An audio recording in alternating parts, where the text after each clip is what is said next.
Hello guys, আজকে আমি বানাতে চলেছি কুমড়া ফুলের পকোড়া। তার জন্য সবার থেকে আগে আমি কুমড়া ফুলগুলোকে ভালো করে ধুয়ে নেব।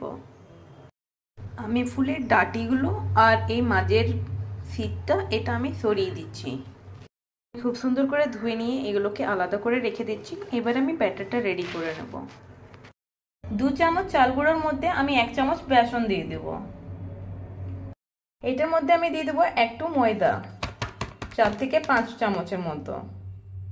ব্যাটারটা রেডি করার জন্য আমি এটার মধ্যে দিয়ে দেবো একটু হলুদ আর স্বাদ মতো নুন। আমি দিয়ে দেবো বেকিং সোডা একটু আর একটু বেকিং পাউডার। আর এটা আমরা ভালো করে মিশিয়ে নেব। এটাতে আমি দিয়ে দেবো একটু গোলকি পাউডার। এবারে এটাতে আমি একটু একটু জল দিয়ে এর একটা ভালো ব্যাটার রেডি করে নেব। এবারে আমি এই ব্যাটারটাতে দিয়ে দেবো একটু ধনেপাতা। দেখতেই পাচ্ছেন গাইস, ব্যাটারটা খুব একটা গাঢ় নেই আর খুব একটা পাতলা নেই, এটা একদম ভালো হয়েছে। এরকমই ব্যাটারটা তৈরি হবে।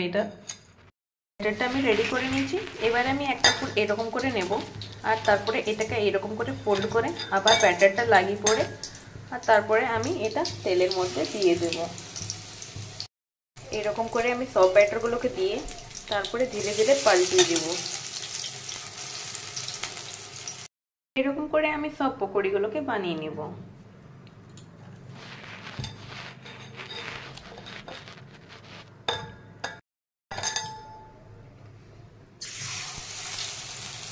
ফাইনালি গাইস, এইরকম করে আমাদের কুমড়োর পকোড়া করা তৈরি। Thanks for watching.